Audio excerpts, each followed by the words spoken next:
নমস্কার। আজকে আমরা একটি গুরুত্বপূর্ণ বিষয় নিয়ে উপস্থিত হয়েছি। সে বিষয়টি হচ্ছে নর্মস ফর রিভিউ বা রিভিউইং। অর্থাৎ আমরা সাধারণভাবে জানি যে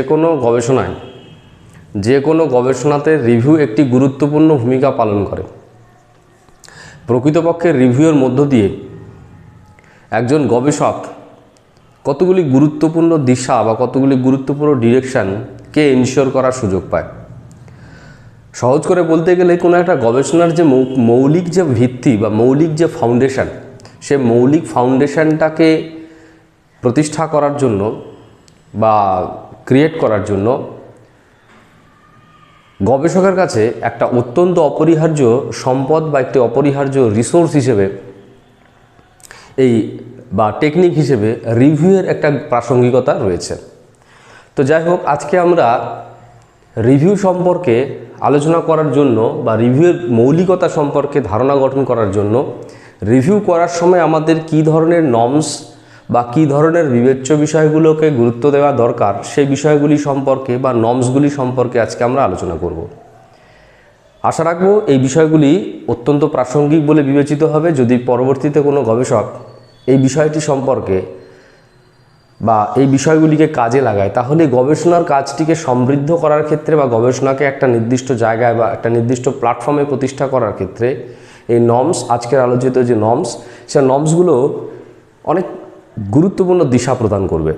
তাহলে শুরু করা যাক। প্রথমে যে বিষয়টি রয়েছে যে assessing and analysing only the established data or knowledge.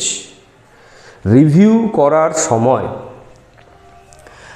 রিসার্চারকে যে বিষয়টিকে বা রিভিউয়ারকে যে বিষয়টিকে সবথেকে বেশি গুরুত্বপূর্ণ বলে গুরুত্ব দিতে হবে বা বিবেচনা করতে হবে, সেটি হচ্ছে তিনি অ্যাসেস করার সময় তিনি বিভিন্ন রকমভাবে অ্যানালাইসিস করবেন, দেখবেন, সবই ঠিক আছে, কিন্তু যে ইনফরমেশন বা যে নলেজ বা যে ডেটাটাকে তিনি ব্যবহার করতে চাইছেন গবেষণার ফাউন্ডেশনকে ক্রিয়েট করার জন্য কিংবা কোনো গবেষণার স্পেসিফিক ডিরেকশানকে এনশিওর করার জন্য, সেক্ষেত্রে কিন্তু সবথেকে বেশি গুরুত্বপূর্ণ যে বিষয়টি হচ্ছে সেই জ্ঞান বা সেই ডেটাগুলোকে তিনি অ্যাপ্রোপ্রিয়েট বা রেলেভেন্ট রিসোর্স হিসেবে বিবেচনা করবেন, যেগুলি মূলত লজিক্যালি এস্টাবলিশড হয়েছে, লজিক্যালি অ্যাকসেপ্টেড হয়েছে কিংবা ইউনিভার্সালি অ্যাকসেপ্টেড হয়েছে। তো এক্ষেত্রে যেটা প্রাসঙ্গিকতা রয়েছে বা গুরুত্ব রয়েছে, সেই নলেজ বা সেই ইনফরমেশানগুলোকেই রিসার্চার তার রিসার্চ ফাউন্ডেশনের ক্ষেত্রে প্রয়োগ করবেন, যে নলেজ বা যে ডেটাগুলি মূলত লজিক্যালি এস্টাবলিশড বা লজিক্যালি অ্যাকসেপ্টেড। তাহলে লজিক্যালি অ্যাকসেপ্টেড বা লজিক্যালি এস্টাবলিশড যে সমস্ত ডেটাগুলি রয়েছে, সেগুলো অ্যাকচুয়ালি কী করবে, একটা রিসার্চের যে লজিক্যাল প্ল্যাটফর্ম, সে রিসার্চের লজিক্যাল প্ল্যাটফর্ম ডিজাইন করার ক্ষেত্রে একটা বিশেষ রকমের ভূমিকা পালন করবে বা গুরুত্ব নিশ্চিত করতে সাহায্য করবে। তো যাই হোক, প্রথম যে বিষয়টি হচ্ছে যে রিভিউ করার সময় রিভিউয়ারকে বা রিসার্চারকে বা ইনভেস্টিগেটরকে বিশেষভাবে একটা বিষয়ে গুরুত্ব দিতে হবে, সেটি হচ্ছে তিনি সেই সমস্ত ডেটা বা নলেজগুলোকে অ্যাসেস করবেন যেগুলো এস্টাবলিশড। অ্যাসেস করার কথাটির অর্থ হচ্ছে তিনি সেগুলো সম্পর্কে জানবেন বা তার সম্পর্কিত রেলেভেন্ট ইনফরমেশানগুলোকে গ্যাদার করবেন। একজন রিভিউয়ারের কতগুলো গুরুত্বপূর্ণ কাজ যেমন রয়েছে, প্রথমে আইডেন্টিফাই করা বিভিন্ন রিসোর্সগুলোকে, যেটা আমরা শেষের দিকে আলোচনা করেছি যে রিভিউয়ার অবশ্যই সমস্ত বিষয়গুলোকে ভালোভাবে আইডেন্টিফাই করবেন। প্রথম কাজ হচ্ছে আইডেন্টিফাই করা এবং সেগুলোকে ভালোভাবে অ্যাসেস করা। অ্যাসেস করা কথাটির অর্থ হচ্ছে সেই আইডেন্টিফাইড যে ফ্যাক্টর বা আইডেন্টিফাইড যে রিসোর্সগুলি রয়েছে, সেই আইডেন্টিফাইড রিসোর্সগুলির মধ্যে যে সমস্ত রিপ্রেজেন্টেটিভ ইনফরমেশান রয়েছে বা সিগনিফিক্যান্ট বা রেলেভেন্ট ইনফরমেশান রয়েছে, যে ইনফরমেশানগুলো কোনো না কোনো সত্যকে প্রতিষ্ঠা করতে সাহায্য করবে বা কোনো সত্যের যে গুরুত্বপূর্ণ দিকগুলি সম্পর্কে সচেতন করতে সাহায্য করবে, সেই ইনফরমেশানগুলোকে বা ডেটাগুলোকে ভালো করে অ্যাসেস করতে হয় বা সেগুলো সম্পর্কে অ্যাপ্রোপ্রিয়েট ইনফরমেশানগুলো আইডেন্টিফাই করতে হবে। এবং আইডেন্টিফাই শুধু করা নয়, সেই ইনফরমেশানগুলোকে কালেক্টও করতে হবে। তাহলে অ্যাসেসমেন্ট বলতে টেকনিক্যালি সাধারণভাবে বোঝাচ্ছে সেই সমস্ত ইনফরমেশনগুলোকে কালেক্ট করা, যে ইনফরমেশনগুলো মূলত কোনো না কোনো সত্য বা সত্যের বিভিন্ন দিককে বিশেষভাবে প্রতিষ্ঠা করতে সাহায্য করবে, সেই ইনফরমেশনগুলোকে কালেক্ট করা। রিভিউয়ার আর গুরুত্বপূর্ণ যেটা কাজ করবেন তৃতীয় বিষয়টি, সেটি হচ্ছে যে শুধু আইডেন্টিফাই করলে আর কালেক্ট করলে হবে না, সেগুলো কিন্তু অ্যাপ্রোপ্রিয়েট ওয়েতে সেগুলোকে অর্গানাইজও করতে হবে। ভালোভাবে সেগুলোকে অর্গানাইজ যদি করতে না পারে তাহলে কিন্তু অ্যাভেলেবেল রিসোর্স থাকা সত্ত্বেও রিসার্চার বা রিভিউয়ার তিনি কিন্তু তার গবেষণাকে সমৃদ্ধ করতে পারবেন না। সেক্ষেত্রে আমাদেরকে মনে রাখা দরকার যে রিভিউয়ার অবশ্যই সেটাকে টেকনিক্যালি বা সিগনিফিক্যান্ট ওয়েতে সেগুলোকে অর্গানাইজ করবেন। এই অর্গানাইজ হচ্ছে থার্ড ইম্পর্টেন্ট অ্যাকশন বা third important process to conduct the review in specific way. তাহলে কি বলা হচ্ছে, প্রথম হচ্ছে গুরুত্বপূর্ণ বিষয়টি হচ্ছে আইডেন্টিফাই করা, সেগুলোকে ভালোভাবে অবজার্ভ করে হোক, অ্যানালাইসিস করে হোক, যে করে হোক সেগুলোকে ভালোভাবে অ্যাসেস করার পরে সেই ইনফরমেশন বা ডেটা বা রিসোর্সগুলোকে অর্গানাইজ করতে হয়। এরপরে যেটা করতে হবে সেটা হচ্ছে সেই অর্গানাইজড যে সমস্ত থটস হোক, রিসোর্স হোক, সেই রিসোর্সগুলোকে কী করতে হবে, সেগুলোকে অ্যাপ্রোপ্রিয়েট ওয়েতে প্রেজেন্ট করতে হবে। তাহলে অ্যাপ্রোপ্রিয়েট প্রেজেন্টেশন। তাহলে রিভিউ করার সময় রিভিউয়ার কিন্তু এই বিষয়গুলোকে দেখবেন, বা বেসিক্যালি যে রিসার্চের জন্য রিভিউ করছেন তিনি কিন্তু এই রকমভাবে সিকোয়েন্সগুলিকে মেনটেন করবেন। Appropriate identification, appropriate assessment, appropriate organisation, appropriate presentation of thoughts আর different knowledges or resources, significant knowledge or resources. Practically যে নলেজ বা রিসোর্সগুলো সিগনিফিক্যান্ট বলে বিবেচিত হবে বা তার তাৎপর্যপূর্ণ ভূমিকা রয়েছে বলে গৃহীত হবে, সেই ইনফরমেশনগুলোই কিন্তু প্রকৃতপক্ষে গবেষণার যে ফাউন্ডেশন, গবেষণার যে স্পেসিফিক ডিরেকশন, সেই স্পেসিফিক ডিরেকশনটাকে এনশিওর করার ক্ষেত্রে তাৎপর্যপূর্ণ বলে বিবেচিত হয়। রিভিউয়ার ও রিসার্চার কিন্তু এক্ষেত্রে এই জিনিসগুলোকে ভালোভাবে গুরুত্ব দেবেন যখন তিনি রিভিউ করবেন। তাহলে কি বলা হয়েছে, assessing and analysing only the data, establish data or knowledge, যেগুলো সিগনিফিক্যান্ট ওয়েতে স্ট্যাবলিশড হয়েছে বা সিগনিফিক্যান্ট ওয়েতে একটা ম্যাক্সিমাম লেভেল অফ সাধারণ মানুষ বা রিসার্চার বা এক্সপার্ট যখন যেটাকে অ্যাকসেপ্ট করে নিয়েছে বা সেটাকে সিগনিফিক্যান্ট বলে সিদ্ধান্ত দিয়েছেন, সেই সমস্ত বিষয়গুলিকে কিন্তু রিভিউ করবেন। এরপরে যে বিষয়টি রয়েছে সেটা হচ্ছে appropriate identification of logical thoughts. এইটাও কিন্তু তাৎপর্যপূর্ণ, যেটা আমরা অলরেডি বলেছি যে অ্যাপ্রোপ্রিয়েট ওয়েতে সেই লজিক্যাল যে থটসগুলো রয়েছে সেই থটসগুলোকে আইডেন্টিফাই করতে হয়, লজিক্যালি যেগুলো অ্যাকসেপ্টেড।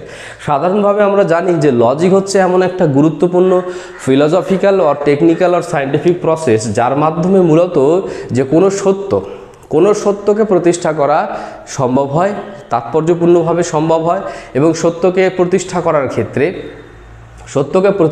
ক্ষেত্রে একটা বিশেষ একটা প্রতিষ্ঠিত বা গুরুত্বপূর্ণ একটা সিকোয়েন্সকে কিন্তু বিশেষভাবে কাজে লাগানো যায়। যে ধরা যাক কোনো একটা ঘটনাকে জাস্টিফাই করতে হবে বা ভেরিফাই করতে হবে, বা কোনো একটা সত্যকে জাস্টিফাই করতে হবে বা ভেরিফাই করতে হবে। প্র্যাকটিক্যালি আমরা জানি লজিকের উদ্দেশ্য হচ্ছে কোনো সত্য বা কোনো ঘটনা বা কোনো বিষয়কে সাধারণভাবে এস্টাবলিশ করা বা ভেরিফাই করা বা জাস্টিফাই করা। তো জাস্টিফাই করার ক্ষেত্রে বা ভেরিফাই করার ক্ষেত্রে কোনো সত্যকে বা কোনো ঘটনাকে বা কোনো বিষয়কে যখন জাস্টিফাই করতে হয়, জাস্টিফাই করার সময় আবশ্যিকভাবে কোনো প্রতিষ্ঠিত যে সমস্ত ঘটনা, যে সমস্ত সত্য গৃহীত হয়েছে বা প্রতিষ্ঠিত হয়েছে সেগুলোর সাথে প্রাসঙ্গিকতা নির্ধারণ করার মাধ্যমে, সেগুলোর রেলেভেন্স বের করার মাধ্যমে, সেগুলোর এফেক্টিভনেস বের করার মাধ্যমে সেগুলোকে কি করা হয়, অ্যাসিমিলেট করা হয়, অনুষঙ্গ স্থাপন করা হয়, এবং তার মাধ্যমে নতুন কোনো সত্যের সত্যতা নির্ধারণ করার চেষ্টা করা হয় বা জাস্টিফিকেশনের কাজটি করা হয়। তো এক্ষেত্রে বলা হচ্ছে এই লজিক্যাল যে সমস্ত ডেটা বা লজিক্যাল যে সমস্ত রিসোর্স রয়েছে, সে লজিক্যাল রিসোর্সগুলোকে প্র্যাকটিক্যালি রিভিউয়ার বা রিসার্চার কিন্তু কি করবেন, ফোকাস করবেন বা কনসেন্ট্রেট করবেন যখন তিনি রিভিউ করবেন। অর্থাৎ অ্যাপ্রোপ্রিয়েট ওয়েতে আইডেন্টিফাই করবেন শুধুমাত্র সেই সমস্ত লজিক্যাল থটসগুলো, যে লজিক্যাল থটসগুলো প্র্যাকটিক্যালি একটা লজিক্যাল অ্যানালাইসিসের বা লজিক্যাল অ্যাক্টিভিটিসের একটা সুযোগ করে দেবে। বা প্রকৃতপক্ষে যেটা বলা হচ্ছে যে রিসার্চের যে ফাউন্ডেশন বা ডিরেকশন বা রিসার্চের যে গুরুত্বপূর্ণ সিদ্ধান্তগুলো নেওয়ার দরকার হবে বা নিতে হয়, সে সমস্ত সিদ্ধান্তগুলোকে একটা যৌক্তিক বা একটা লজিক্যাল প্যারাডাইম অনুসারে বা লজিক্যাল একটা মানদণ্ডতে সেগুলোকে প্রতিষ্ঠা করা সম্ভব হবে। এরপরে যখন তিনি রিভিউ করবেন, রিভিউয়ার আর রিসার্চার যখন রিভিউ করবেন, তিনি কিন্তু এই বিষয়টিকে ফোকাস করবেন, effective assimilation between new and old thoughts. এখানে কিন্তু মাথায় রাখতে হবে আমাদের কিন্তু অ্যাসিমিলেশনটা হচ্ছে ইম্পর্ট্যান্ট। যদি আমার কোনো রকমের যে রিসোর্সগুলোকে আমরা রিভিউ করব, সেই রিসোর্সগুলোর সাথে নতুন যে ক্রাইসিস বা প্রবলেমটা আমার সামনে এসেছে, সে প্রবলেমের যদি কোনো রকমেরভাবে কানেক্টেডনেস বা সেটার মধ্যে যদি কোনো অ্যাসিমিলেশন করার বা অ্যাসিমিলেট করার কোনো অপশান বা প্রভিশন না থাকে, তাহলে সেক্ষেত্রে যেটা সমস্যা দেখা দেবে, সমস্যাটাই কী হবে, যে রিসোর্সগুলি থাকা সত্ত্বেও সেগুলো কিন্তু আমার গবেষণার তাৎপর্যপূর্ণ হিসেবে নাও বিবেচিত হতে পারে। তাই বলা হচ্ছে যে কোনো এক্সিস্টিং রিসোর্সকে যদি কোনো একটা নতুন গবেষণার তাৎপর্যপূর্ণ হিসেবে ব্যবহার করতে হয় বা প্রতিষ্ঠা করতে হয়, তাহলে সেক্ষেত্রে কিন্তু সিগনিফিক্যান্ট ওয়েতে কিন্তু অ্যাসিমিলেশনের পথে কিন্তু আমাদেরকে যেতে হবে। তাহলে রিসার্চার বা রিভিউয়ার কী করবেন, তিনি কিন্তু তাৎপর্যপূর্ণভাবে তিনি কী করবেন, অ্যাসিমিলেট করবেন বা এফেক্টিভ ওয়েতে কার্যকরী রূপে অ্যাসিমিলেট করবেন এই যে থটগুলো রয়েছে, যে নিউ থটটা তার সামনে এসেছে, সে থটের সাথে যে বিষয়গুলি বা যে রিসোর্সগুলোকে রিভিউ করবে তার মধ্যে থাকা যে থটগুলোর মধ্যে কতটা মিল আছে, তার মধ্যে কতটা প্রাসঙ্গিকতা রয়েছে, তার মধ্যে কতটা সংযুক্তি রয়েছে, সে সংযুক্তির জায়গাটিকে কিন্তু তিনি নির্ধারণ করবে কার্যকরীভাবে। যদি সে সংযুক্তির জায়গাটি বা সম্পর্কের জায়গাটিকে যদি যথার্থভাবে বা মিলের বা সাদৃশ্যের জায়গাটিকে বা কানেক্টেডনেসের জায়গাটিকে যদি তিনি তাৎপর্যপূর্ণভাবে বিচার করতে বা নির্ধারণ করতে না পারেন, তাহলে সেক্ষেত্রে রিসোর্সগুলি থাকা সত্ত্বেও সেই রিসোর্সগুলো কিন্তু তাৎপর্যপূর্ণভাবে প্রয়োগ করা যাবে না বা ব্যবহার করা সম্ভব নয়। এটা কিন্তু আমাদেরকে মনে রাখতে হবে। অ্যাসিমিলেশন, এফেক্টিভ অ্যাসিমিলেশন কিন্তু এই রিভিউয়ের কিন্তু একটা তাৎপর্যপূর্ণ দিক।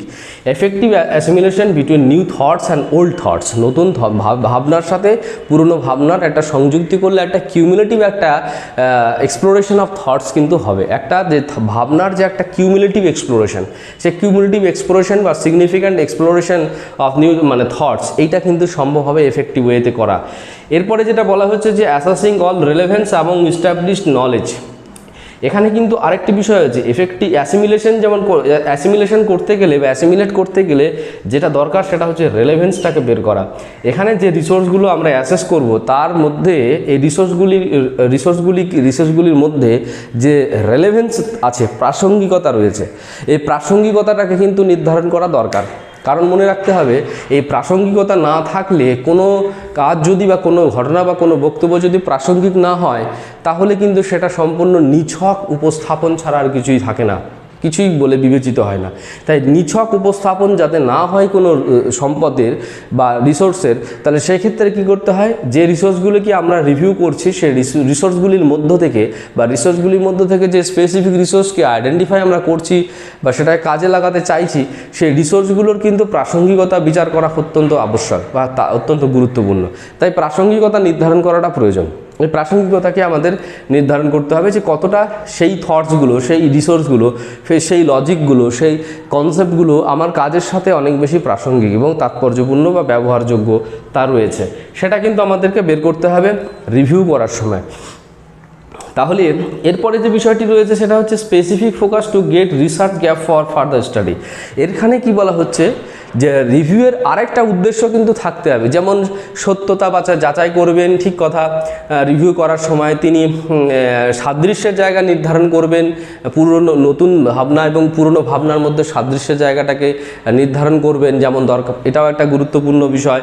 তারপরে যেমন তিনি প্রাসঙ্গিকতা বিচার করবেন, যে কোন ভাবনার মধ্যে বা কোন সম্পদের মধ্যে বা কোন রিসোর্সের মধ্যে কতটা প্রাসঙ্গিকতা রয়েছে, সে প্রাসঙ্গিকতাকে যখন তিনি নির্ধারণ করবেন, এর পাশাপাশি তিনি আরেকটা উদ্দেশ্য নিয়েও কাজ করবেন, সেটা হচ্ছে যে রিভিউ করার সময় তিনি কিন্তু সেই সমস্ত বেসিক যে গ্যাপ, রিসার্চের যে বেসিক গ্যাপগুলো রয়েছে, সেই বেসিক গ্যাপগুলোকেও আইডেন্টিফাই করার চেষ্টা করবেন। কারণ মাথায় রাখতে হবে, আমাদেরকে ফার্দার এনরিচমেন্টের জন্য বা কালচারাল ইমপ্রুভমেন্টের জন্য, কালচারাল ডেভেলপমেন্টের জন্য সেক্ষেত্রে কিন্তু আমাদেরকে ফার্দার আর কন্টিনিউয়াস আর কিউমুলেটিভ রিসার্চের প্রয়োজনীয়তা রয়েছে বা প্রাসঙ্গিকতা রয়েছে।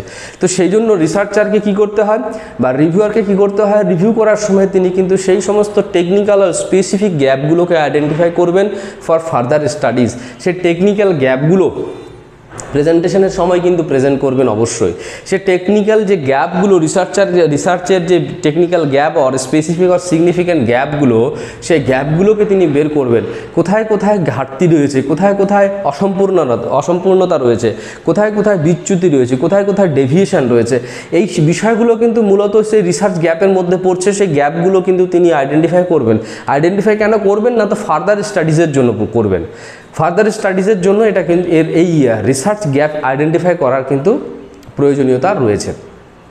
তাহলে বিষয়টি আমাদেরকে কিন্তু গুরুত্বপূর্ণভাবে মাথায় রাখতে হবে রিভিউ করার সময়।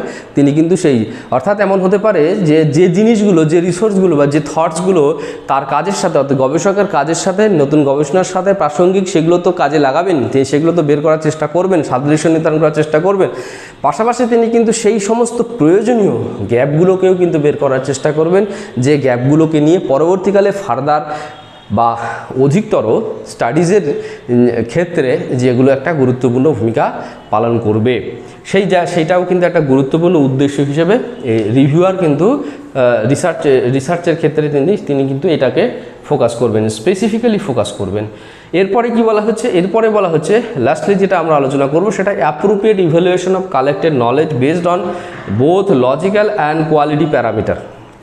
আমরা যে রিসোর্সগুলি থেকে যে সম্পদগুলো বা যে নলেজ বা ইনফরমেশানগুলোকে গ্যাদার করলাম বা কালেক্ট করলাম, সেগুলোকে অ্যানালাইসিস করে, সেগুলোকে প্রপারলি অ্যাসেস করে, সেগুলোর সমস্ত যৌক্তিকতা বিচার করার মাধ্যমে বা সেই বিষয়গুলিকে নির্ধারণ করার মাধ্যমে অর্গানাইজ করলাম এবং প্রেজেন্টেশন করলাম। এই প্রেজেন্টেশন করার সময় এখানে কিন্তু গুরুত্বপূর্ণ নির্ণায়ক হিসেবে, গুরুত্বপূর্ণ মানদণ্ড হিসেবে বা গুরুত্বপূর্ণ একটা বিবেচ্য বিষয় হিসেবে ফোকাস করতে হবে যে ইনফরমেশানগুলো আমরা রিসিভ করতে চলেছি বা রিসিভ করছি বা যেগুলোকে আমি অর্গানাইজ করে প্রেজেন্ট করতে চাইছি, সেই ইনফরমেশানগুলোর মধ্যে লজিক্যাল ব্যাকগ্রাউন্ড কতটা আছে এটা যেমন বিচার করা খুবই দরকার, সেটাকে আমাদেরকে ঠিক করতে হবে।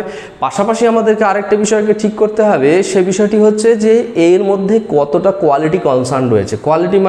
কোয়ালিটি কনসার্ন মানে হচ্ছে কোনো একটা অবজেক্টিভ বা কোনো একটা ফ্যাক্টস বা কোনো একটা ঘটনাকে প্রেজেন্ট করার জন্য সেটা কতটা অবজেক্টিভ ওরিয়েন্টেড একটা ইনফ্লুয়েন্স ক্রিয়েট করে, একটা হাউ মাচ এফেক্টিভ ইনফ্লুয়েন্স করে বা হাউ মাচ এফেক্টিভ কন্ট্রিবিউশন রয়েছে।